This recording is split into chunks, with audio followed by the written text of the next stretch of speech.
Anybody seen this before? How many people have taken ATLS courses? Okay, how many people have taken the instructor course for ATLS? Okay, it's built around this idea. And by the way, this will help you study for any exam too. And somewhat discouraging if you don't go the whole way. Basically, most of us retain about 10% of what we read, and that's just over a 24-hour period, 10% only. If you listen to a lecture this week, and just listen to the lecture, you probably retain about 20% without doing anything else. When you see somebody demonstrate something, it goes up. When you see somebody demonstrate something and they explain it step by step, it goes up higher. When you have to explain to that person what they just did, it gets higher. And finally, when you have to teach information back to somebody else, that's the real high part. Now, what's that have to do with studying for a test? Use it. At the end, you're teaching yourself. You're at the bottom category. ATLS and ACLS, and a lot of those do all this. That's what the skill stations are. That's what the teach back is at the end. All of that. So that's how you retain information, any information. Okay, let's look at some things you want to avoid as you're listening to the lectures this week. Avoiding experience.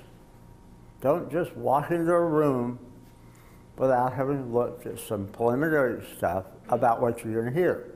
So you didn't have the book when you came here before you came here this morning, but from now on, look at the content of your handouts to see a preview of what you're going to hear. Second thing, if you've done that and you don't think you have any interest at all in what that person's going to talk about, well, you're not going to retain much of what you hear. So, again, try to look at the material that you've been provided prior and find out, develop questions about what you think you're going to hear for yourself. Third thing, all the lectures you hear this week, including mine, are not perfect. Mine particularly is a long way from perfect, and I've been doing it since 1976. But listen to, don't criticize what you think is wrong with what people say. Yeah, you can question them.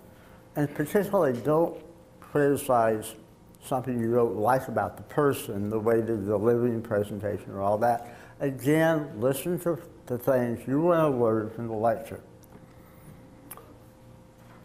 Sometimes people say things that has nothing to do with medicine that you don't like. Maybe somebody's expressing a political view in the middle of their lecture and has nothing to do with the lecture. Don't get worked up about it. It doesn't matter what their political views are. But if it does, you're probably not going to listen to them. Facts. Your test does not test facts only. No good test tests facts only. Look for the applications of basic principles of medicine. Listen for them. Other thing is, don't outline everything. Don't try to write everything down. Use that S4R technique. There's some basic things you want to write down, not the whole thing. Number 7, nobody here would do.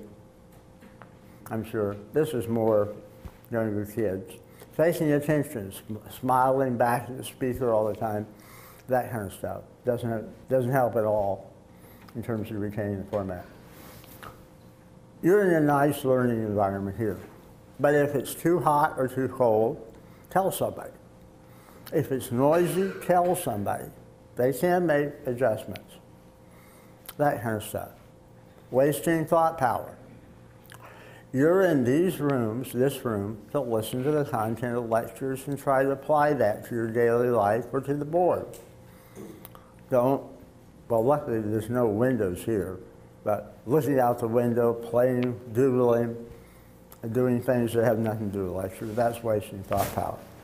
And the last one is kind of a summary of lots of other things. Be prepared for a lecture before you hear it. And that means basically looking at their handouts, looking at the stuff you've been given prior to hearing the lecture. Lack of preparation can be other things too, like not having enough sleep the night before, that kind of thing.